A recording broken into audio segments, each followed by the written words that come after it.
What was that like for you being 14 years old, breaking a youth world record like that? And it was the craziest thing for real. Like in Montana, track was never really that big. And doing that in Montana, a lot of people started to really tune into track and field after that. And honestly, it was an amazing feeling. Like I was young, I got a big head after that for sure. My dream, I'm trying to, I'm trying to go to the Olympics, turn pro, just keep on going with this high jump stuff, man. This is what I'm meant to do. So I'm trying to do this.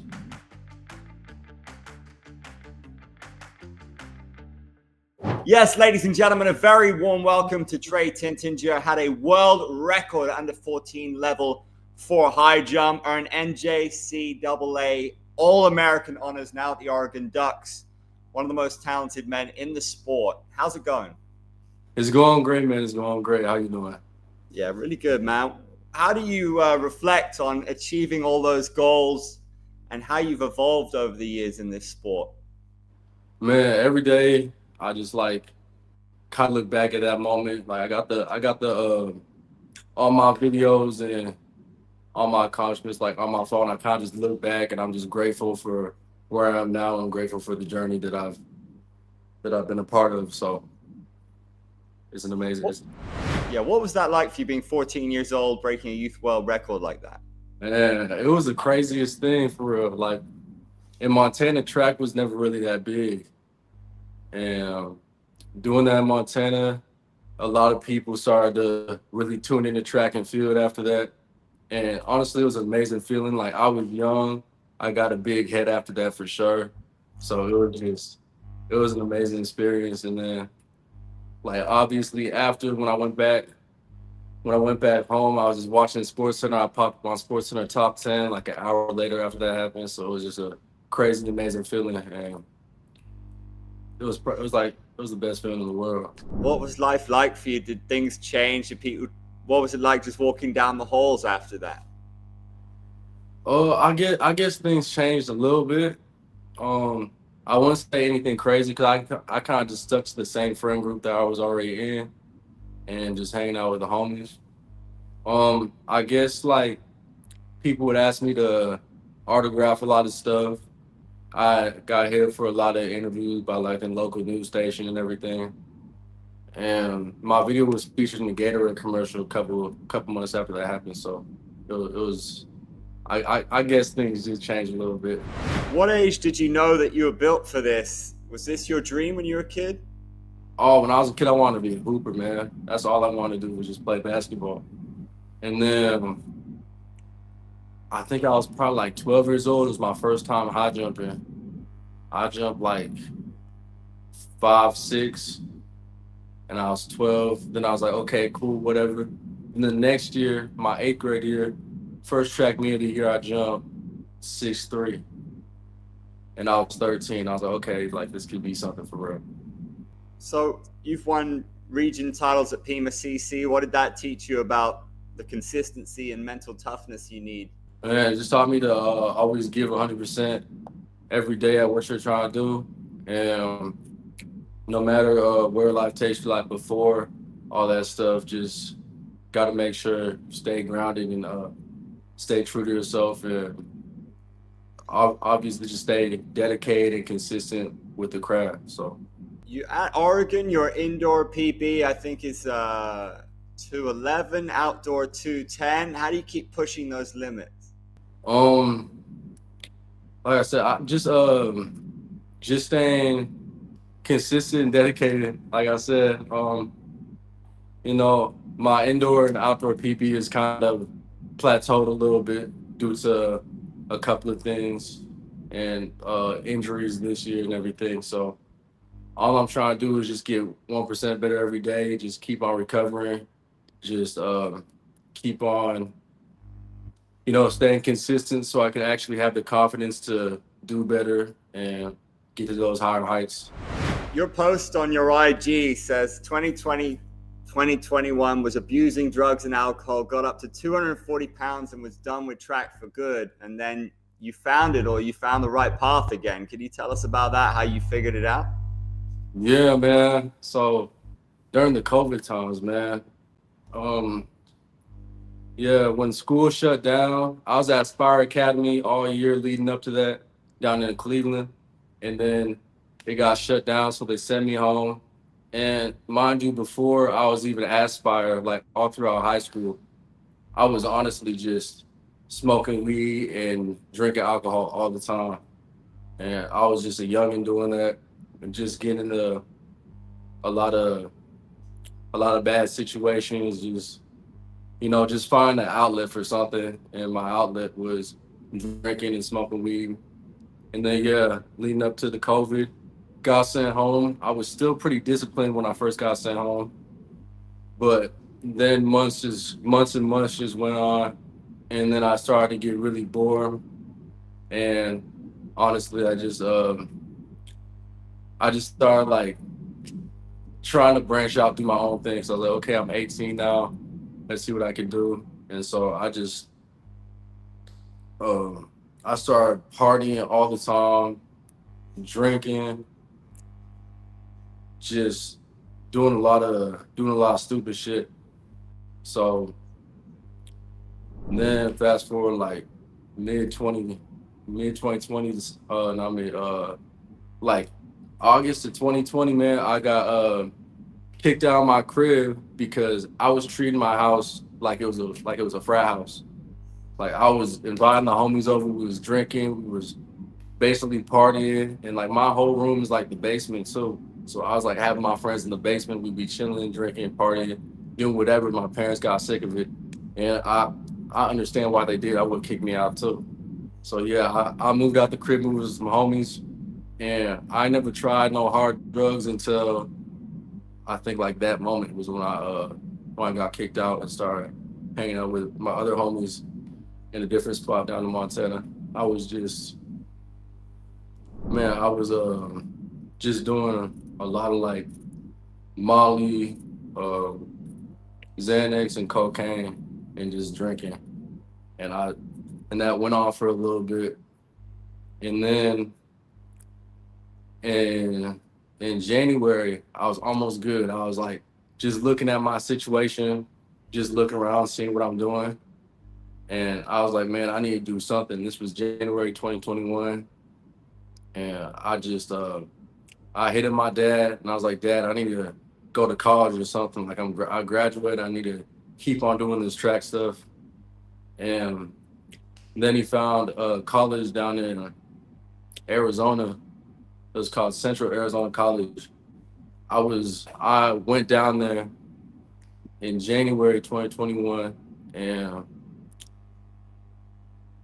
that didn't change a thing for me when I first went down there. To be honest, I was just I just went down there and didn't know anybody, didn't like where the campus was at. It was just like the campus was in the middle of nowhere, nothing going on. I was probably at practice for a week, and then I just stopped going to practice because I was like, bro, I'm not going to deal with this. Like, I'm not trying to do no school, I'm not trying to do no nothing. I was like, I just want to live, like do whatever and party. And mind you, I was like 18, so I'm still like just young and thinking dumb. You feel me? Then after that happened, bro, I found where the party was at. I had some homies up in Phoenix actually, so I was able to go up to Phoenix, and I was drinking more than I've ever drank. And this is when I started to gain the weight. I was drinking, and I found this one. I was drinking. I found this one uh, drug dealer at a like in front of a vape shop. He said he's got some, and I was like, man, bet, like, what do you got? And he showed me Xanax and Molly, and so I was just basically every other day taking one or the other for a minute and just drinking so much. And whenever I was hungry, I'd make sure to order like I'd make sure to order like two Little Caesars pizzas every other day, like a full ass pizza, and just eat that shit. Man, it was bad living, man. It was terrible. That's when I started to get fat, and also plus like the beer weight. Like I was drinking Four Locos and everything, man. Like every day, just doing whatever, just drinking that nasty shit and just doing the most. And yeah, I got up to around 240 pounds, and I thought I was chilling until I remember I drove back to Montana for the 4th of July, and I was hanging out with the homies, and one of my homies, his name's Chris. He looked at me, he was like, "Damn," he was like, "Bro, you got fat as hell." And then once I heard that, I was like, "Damn," and then I actually looked in the mirror, and I was like, "Bro, like I am fat as hell, bro. I ain't got no jawline. I ain't got no neck, nigga. I was way too big, and I had to do something about it. I had to do something, but the whole time that was happening, I still wasn't doing nothing about it, even after that happened. And then fast forward to August 1st, 2021, in 2020, yeah, 20, August 1st. What year was that? Oh, fast forward to August 1st, I got a message on Facebook from this coach from Pima Community College down in Tucson, and he messaged me. He was like, "Yo, what's up? I see that you're not on any track team. I see that you're not competing. What's up? Where are you at?" And I was like, "Man, I was at Central Arizona College for a little bit, and I just wasn't feeling the vibe, so I just left." And he's like, "What are you doing now?" I was like, "Honestly, I'm just working, and I'm just partying and this and that." And then he messaged me again, and he was like, "Well, would you like to come down to Pima and take a visit on the campus, and then maybe join the track team?" And me being delusional as hell, I was like, "Man, honestly, I'm not trying to do no school stuff. I'ma just train my ass off with the trainer and just try and go pro." And mind you, I was probably at this point, I was damn near 255 pounds, all fat, right? 250, fat as hell, had no discipline, no motivation at all. Was just like every once in a while I wake up at like 3 a.m. just be motivated as hell, do a couple push-ups, sit-ups and shit. But then I wouldn't do nothing for the next couple of weeks. So I was delusional as hell. Was still trying to live in the past, off my past success and everything. And so yeah, that was the dumbest thing I could have ever said. Now looking back on it. But yeah, we was on the phone and he was like, "Man, just give me your dad's number. I'm gonna talk to your dad and we're gonna try and get you a visit down here and just let me know what you think." And we're trying to find some housing and this and that. And I was like, "All right, that sounds good." Like I said, what else? Like I ain't got nothing else to lose, so I'm at rock bottom already, so might as well check this out. So I drive down to Tucson from Phoenix, and like he sees me, he's like, like his first reaction, like I could see it in his face, it was because like I was big as hell, like I'm 6'5", 6'6", 250 at this point. So it's like he was like, "Damn, like you look like a football player." I was like, "Yeah, I know." Like shit's wild. And then we was just visiting everywhere. We was walking around the track over at Pima, and he was asking me like what I was really doing this whole time. And then I just said to him straight, I told him like, "Man, I'm be honest, I was doing nothing but partying for the past like I don't know how long, and I was just doing nothing but partying, drinking." I told him like off the gate, I was like, "I'm be honest, like I'm trying to come here, but to be honest, like I was doing so many different sorts of drugs. Like I'm not sure how it's gonna be me coming here and how easy or hard it's gonna be for me actually coming back from what I'm doing." I was like, "To be honest, I just need somewhere to go before I keep on drinking, doing these drugs, and like shit, dying, bro." I was like, I was like, "I'm not really trying to die young or anything. Like, I need to do something." And I just me myself wasn't strong enough to like get myself out of that hole doing it by myself. So I'm glad that I had Coach Chad help me through the thing. His name's Coach Chad, and yeah, he was a great coach, and that first year at Pima, we was just talking, and like I said, I was already hella overweight. So he was like, first things we're gonna do is you just need to lose the weight, get my grades up, and just chill this full season. And so that's what I did. I lost the weight really good. I lost the weight kind of quick, honestly. I was working my ass off. I'm talking about like working out uh early in the morning. As soon as I wake up, like 6 a.m., hopping on a bike for a couple hours, doing all these different cardio shit. I was just trying to shed as much weight as I could, and then go to practice in the afternoon. Then after practice, wait a couple hours and go work out again. Go jump rope for like an hour, hour 30. So I was losing weight quick. I got there mid August, and then by Christmas time, when I got back home, I weighed myself again, and I was like 190, 195, and I was like, okay, everything's looking better. Everything was looking good, but the only thing that was terrible were my grades. My grades were so bad. Like I was basically just focusing all my time on on on working out, trying to shed all this weight, trying to get back in shape, and not giving a fuck about my grades. And so I had to take summer school and everything after that first year. Did great in summer school. Came back the next year. Was still working on losing weight and trying to just being in tip top shape after after the shape I was just in. So, oh yeah, the next year coming in, first time high jumping in a couple of years. Uh, my first meet, I think I got 2 meters or something like that, which is like 6'7". And I was so upset with myself because I was putting so many like high expectations just from like my past and everything. And I was like, I remember after that meet, I was like damn near about to cry on the phone with my dad, like just talking about how embarrassed I was. And mind you, I won that meet too. But I was like, bro, this is terrible. Like what why am I jumping like shit? Why am I doing this? Like this is awful. And yeah, after that first meet, I ended up calling my coach right away after because he wasn't there for the first meet, but he was just talking about. I was just talking to him. He was like, "Bro, like you just need to chill out. Like you're good.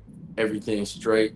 Like you really just need to not focus on the height and just be happy that you're back and your life is back on track." And I was like, "No, what? You're right. Like it's cool."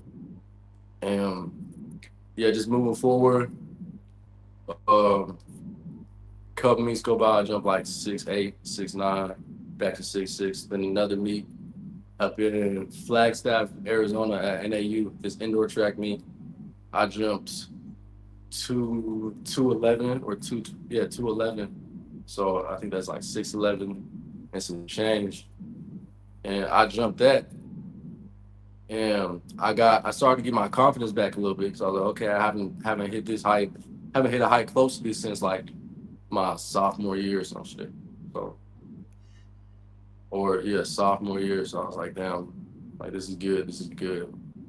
And I got my confidence back, but then like my ankle started hurting a little bit. My knees started hurting.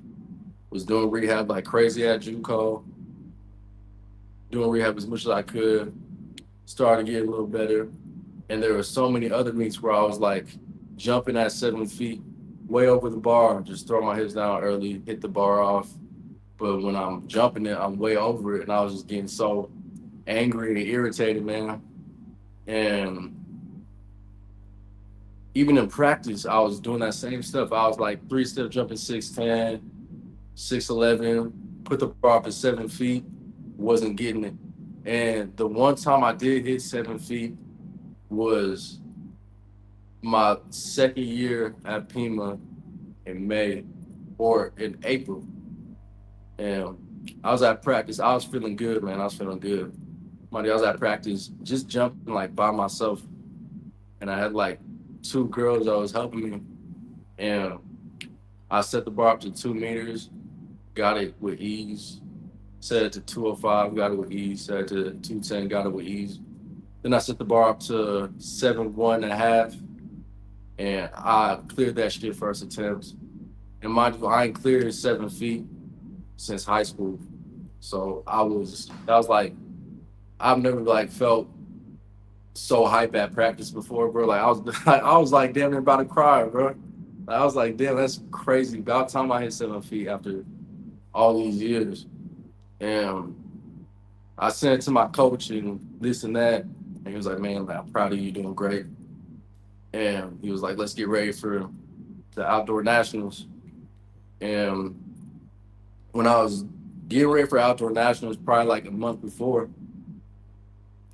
like I was just thinking like, damn, no college coaches has hit me up. Like I was asking my coach at Pima, he was like, bro, like, what's up with these colleges? Like, are any of these colleges interested in me? Like, I'm trying to transfer after this. Like, I know I've only competed 1 year, but I'm trying to transfer, get out of here. Like, I took a ton of credits and graduated after that one solid year, after catching up on all those credits, then having to take all the ones for the same year. So it was just like, I had to do so many things.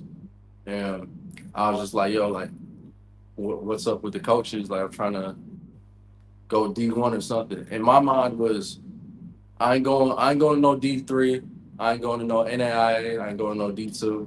I gotta go D1. Because I was like, if I go D2 or below, I might as well just stay at JUCO. Because I'm not having that. And he was like, all right, like I'll hit up some coaches, blah, blah. And so he hits up some coaches. He's talking about University of Northern Colorado. I'm like, cool. Like, it's cool. Hits up a few more. He's like, okay, you might have someone from Texas. Like they just want to see at least 7 feet out of you. And I'm like, okay, cool, cool, cool. And then I'm just sitting back. I'm like, oh wait, like, bro, I'm pretty sure I got a hell of coaches' numbers from just high school, and I could just DM some coaches. So I was just thinking to myself, I was like, bet I'm gonna DM some coaches. Send a DM to UCLA coach, jumps coach. He gets back to me right away. He's like, man, I'm interested. And this was the jumps coach. And we was talking good. And he was excited. He was like, man, like, I want to get you over here. He talks to the head coach. Head coach doesn't want any part of me. Too much of a risk. Um, yeah. So I was like, okay, that's cool. And I was talking to University of South Florida. They want me a little bit, but then after like 2 weeks, no no text back from the coaches. I got ghosted. So I was like, okay, it's all good. And so I'm just going through all the numbers that I had in my phone from when I was popping in high school and just texting all of them. And then I get a DM. No, I get a text from Utah Valley, and they want me. And that was like the only school really looking at me at that point. And I was like, okay, it's a like a mid-major D1, but it's still D1, so I'll try and take it. And then the next day, I'm talking to Long Beach State down in Cali. They want me, and I'm like, oh shit, like maybe I should just go to Long Beach. This might be a good opportunity. Like they got some good jumpers. I had a homie that was jumping there. His name's Kyle Jenkins. Shout out to bro. He was jumping there. He's killer. He's jumped like 7'3", and I was like, okay, I might try and link up with bro down Long Beach, and then he's out here giving me like, hey bro, it'd be such a cool thing. We could jump together, be teammates, and I'm like, hey bro, like I'd love to. And I was really thinking about going to Long Beach, but then uh, I remember I sent a DM on Instagram to the jumps coach here at Oregon, probably like a week before I got in contact with like Long Beach and everything. Didn't see a DM back, and then I go with my Instagram that very same day after I'm done talking to Kyle about everything, and I see a DM from Coach Henson, the jumps coach here, and I sent like a whole big paragraph like "Hi, my name's Trey. I was doing this in high school. Now I'm at JUCO and I'm trying to find someplace." And he DM'd me back. He was like, "Hey, bro, like, yeah, I know who you are." And he was like, "Why don't you send me your number? Give me a call." And I'm in talks with him. We're just talking, chopping it up. And then we're on a FaceTime call, like a group FaceTime call with me and my dad too. Like the day after, he's talking about like, hey, bro, I don't have a lot, but I could still give you this good opportunity because he he understood that I was kind of just late to the committing phase with JUCO athletes trying to transfer and everything, so they didn't have a lot of money to give out. But he told me, he was like, hey, bro, like hit me up after this JUCO national meet, text me how you do, and then after we could set up a visit. And I'm So like, the pressure was on at that meet to seal your oh place. yeah, my fault for talking so long, goddamn lot of shit. But yeah, the pressure was on, man, and I'm not gonna lie, I was nervous as hell. Going into me, I was nervous. I was the whole time. The only thing in my mind was getting the scholarship. I was just jumping for a scholarship, trying to not not know height. I'm not trying to know height because if I know height, that's just all that's bad all around. So I go into the meet and I'm thinking like, damn, like I'm jumping against all these killers because mind you, these JUCO jumpers were tough. Like they still jumping. The top jumper that year, he's at LSU right now. He jumped 7'5", and I was like, damn. I was like, my high jump was on like 6'11", and we had Javon. He jumped like 7'2" or 7'3" that year. And so I was going against like some of the top jumpers like in the nation, including like the D1 stuff too. Like if there was a competing D1, they'd be right up there with all of them. So I was just going, and I ended up jumping good at the first bar, cleared that with ease. I was like, okay, second bar, I hit it. And then on the second jump at the second bar, I cleared it. So I was like, okay, everything's good.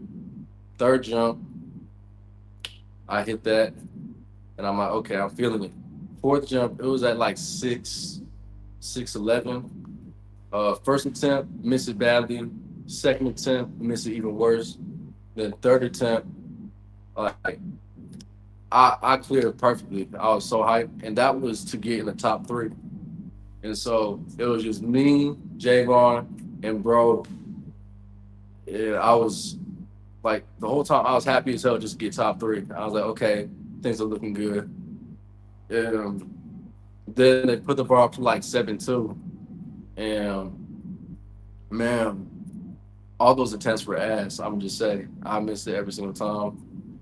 Um, but to be honest, I could care less at that point. I was like, okay, I got top three. That should be good for where I'm trying to go to. And so yeah, after that, I text Coach Hansen the video, and I'm like, hey bro, I just got third place. He congratulates me, this and that. And then, you know, he's talking to me and my dad, and he's like, hey bro, like let's set up a visit. You can come down here June 22nd. I want you to see the campus, see all Eugene. And so me and my dad flew down to Oregon June 22nd, coming in. Like I was happy as hell. I was just cheesing the whole time, excited. You know, coach picks us up from the airport.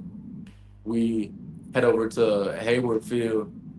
I've never been in Eugene, Oregon, or anything before that. I've probably been to Portland a couple times, but Eugene, I was never in Eugene. And so I was like, this is a cool little town. It's chill. And then we get to Hayward Field, and bro, like that shit was crazy. That was the biggest thing. That was like the best track stadium in the world. So I was just shocked. I was like, this is like a dream right here, man. And so I'm just walking around, and my dad shocked too. And my dad was just looking at the architecture and everything because he's an architect, and he was like taking pictures the whole time, just nerding out over architecture. I was like, yeah, this is pretty cool, bro. This is pretty cool. I mess with it. And we're just talking. He takes me up to like the top of the tower, and just the view from the top of that tower that Hayward was crazy too. And we're just talking, chopping it up. He explains to me, he's like, bro, I don't got a lot of money, but I can give you some, and I'll give you a chance at at a at a new start, D1 level where you're supposed to be at. And I was like, man, I was like looking over my dad. And shout out to my dad. He's a big he's like the main reason that I'm here like right now. Cause he's a lot of put up a lot of money for me to come here and put up a lot of money for me to even go to JUCO and helping me move out to Arizona and doing all this extra stuff. So he's helped me out a lot. And yeah, shout out to my dad. And we was talking to my coach, and he was explaining to me like, yeah, there's not a lot of money, but it's a good opportunity where I'm supposed to be. And I just look over at my dad and I'm like, hey bro, like let's commit right now. I was like, I'm ready to commit right now. So I commit on the spot, first visit. UO. Um, yeah, my dad got the picture of me and the coach dapping up right after I said I'm committing everything. And yeah, we go back to the hotel. I'm happy as hell, damn near about to cry. My dad's crying because he happy for me. And you know, it was probably the best moment of my life right there. Committed, and on top of that, it was my birthday when I committed here too. So it was just a plus, you know. It was great. It seems like you're just going, from being maybe at the bottom, you're just going like that as a person and as an athlete. What's the dream for you? My dream, I'm trying to I'm trying to go to the Olympics, turn pro, just keep on going with this high jump stuff, man. This is what I'm meant to do. So I'm trying to do this. Just trying to stay healthy and jump high and maybe do some side stuff during during my high jump career. But yeah, this is what I want to do. I want to do some with track, maybe after track, coaching high jump. I used to coach other kids during meets in high school that I was jumping against, helping them trying to jump higher because they was they didn't have no coaches now. It was working, so I was like, shit, maybe I'll coach high jump. Like that's what I love to do. So Who for you is the gold standard in this sport? Is there anybody you look up to? go stand. One high jumper, Mutaz Barshin. Oh, he's cold. He is cold, and yeah, he's like skinny. So he's like 6'2", probably like 130. I'm not trying to be that. I'm not trying to be that skinny now, but like yeah, he like a stick. But he jumps over like 7, 8 consistently. So he's tough. He's cold. Yeah, he's great. But when it comes to going standard and all the track and field, all athletes, I'd have to say Mondo Duplantis for sure. Bro keeps on breaking world records. Like he just can't stop. So I look up to him when it comes to, like just the consistently and hardworking aspect because he's probably the most hardworking athlete out there, especially like him having what like 10 or 12 world records now. And pole vault just keep on breaking it. So yeah, I'm trying to be at the top of those. And I can't forget Sha'Carri Richardson too. She's actually changing all the track and field. That's my favorite athlete right there. Cause she cold and she got the personality, she charismatic and she cool, bro. So yeah, that's my favorite athlete. Cold as hell, fast as hell. You know, she just she's the face. She's definitely the face of track and field for sure. Are you a visualization person? Do you visualize yourself in that US jersey? How far away are you from achieving that dream, do you think? I mean, we're going to LA right next. LA 2028. I got 3 years of eligibility left. So I'm definitely pushing for that goal. And obviously in between I'm pushing to even make it to a world meet too. Maybe medal at the world meet. I'm putting all my eggs in this basket, man. Like this is like shit. Ain't no plan B, bro. Ain't no plan B. Just gotta stay dedicated and keep on grinding. And for you, right now, how do you keep leveling up? What keeps you driven every day? What keeps you disciplined? Discipline is just like I always think back about my past self. Like if I don't stay disciplined, I'm gonna turn back into that dude, bro. And I'm not ever trying to be anything like that dude again. He was just I was just an addict, bro. Like and high jump's my purpose, so I can't I can't do anything that pushes me far away from my purpose and gets me off track, or else I'm not being honest to myself and to the people that I promised to. So yeah, I gotta do it for me, and I gotta do it for my dad. I gotta pay him back for everything that is put down for me. So yeah, that's probably what keeps me motivated. Is just like knowing I gotta do it for myself and prove to my past self and my younger self, and I gotta do it for my pops, bro. Like, cause yeah, he's helped me out a lot. The football players and the basketball players are earning serious money in college. With Hmm. NIL, how's that working out for you? Is that helping to pay your fees? Are you managing to get any opportunities from that? And I was doing good. Definitely not as good as these football players down here. Shit, they're pulling up in G wagons, Tesla trucks, Hellcats. I drive a smooth car, man. I got a little Volkswagen, but and I'm in the smooth apartment too. So shout out to NIL. But yeah, man, it's good. It definitely helps for sure. But yeah, it helps for sure. But the money between like compared to track and football, oh, it's like it's a crazy difference. But it's well deserved with football because they be bringing in all the money for the school too. So that's just how it is. I ain't Who's mad at it. who's the biggest legend in high jumping, in your opinion? Biggest legend at high jumping. Uh, I'd say I gotta go with the world records holder, Javier Sotomayor. Jumped 8 feet, like 8 feet a quarter inch or something. And yeah, he's definitely the legend.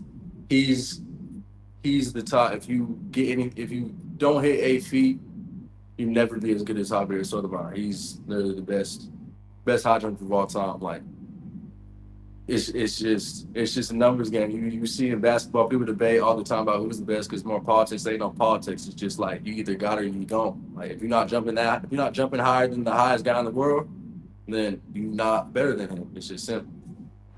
Yeah, your content game's pretty strong. You enjoy that side of Mhm. Yeah, I enjoy it, man. I love just sharing about high jump, just spreading uh high jump around. The track community is quite small, so just trying to blow it up a little bit. I don't know. Just it's just something I do Cool. in my Yeah, I free think it time. needs it, man. Like we say, it's not the same. Like it's not the same level of exposure and money involved that is football and basketball. But Hmm. a lot of people Like, love it, super inspired by track and field. hmm Yeah, there's a kind of a purity in that. That's hmm interesting. yeah, Trey, it's been really cool to speak to you, man. I really appreciate you sharing I your story appreciate with you, us. man. We're going to be watching your career. I hope you continue to go from strength to strength, man. All the best. Hmm. I appreciate you, man. Thanks for having me.